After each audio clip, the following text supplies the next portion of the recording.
Корисниците во просек трошат 10,7 часа дневно на сите форми на медиуми, а од нив 5,6 часа ги користат на дигиталните медиуми. Значи, уште еднаш ќе кажеме дека доколку сакате да стигнете потрошувачот, не ви бега дека мора да стигнете до нив со вашите производи преку социјалните мрежи.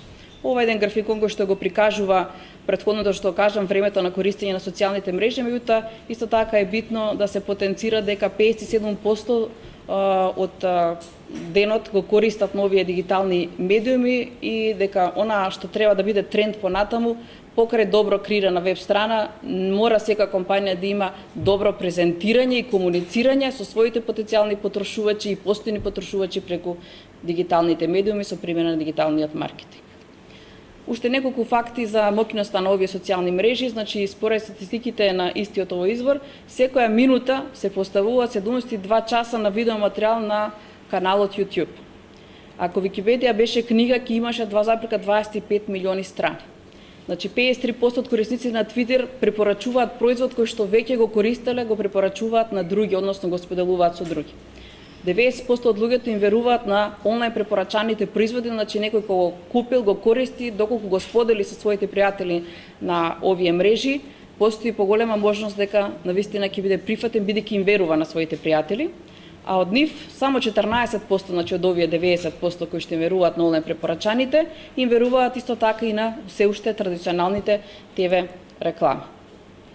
Ова е една демографска статистика, кога велиме дека, поготово во Македонија, постои таа мистика дека социјалните мрежи или Фејсбукот, поточно како најмасно користен социјален медиум, дека тоа е мрежа за комуникација на млади.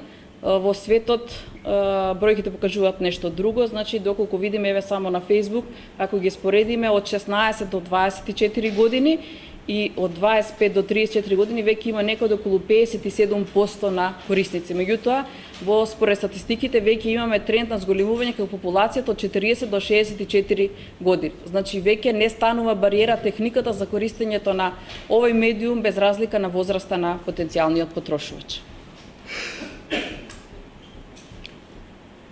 Зошто треба да бидете поактивни како компании на интернет и она што треба да направите веднаш бидејќи нема време за чекање. Технологијата се движи, бројот на корисниците на овие дигитални медиуми се зголемува. Ако вие не го направите, вашата конкуренција ќе го направи.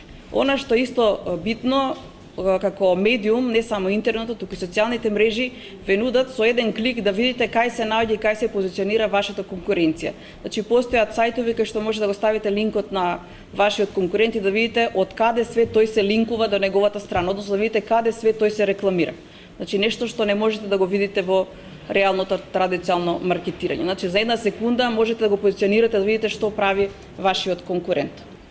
Она што официјално го опфаќа како статистичко истражување, Државниот завод за статистика во Република Македонија ги прави еднаш годишност колку ги користат нашите компании овие нови информатичко-комуникацијски технологии и присутноста на социјалните медиуми. Од испитувањето што го направиле, 90,5% деловните субјекти со 10 или повеќе вработени, значи таков опсек на испитаници е направено, тие користат интернет и имале 43,8% од деловните субјекти пристап и преку мобилна конекција, значи имаат мобилни телефони вработените и пристапуваат до интернет.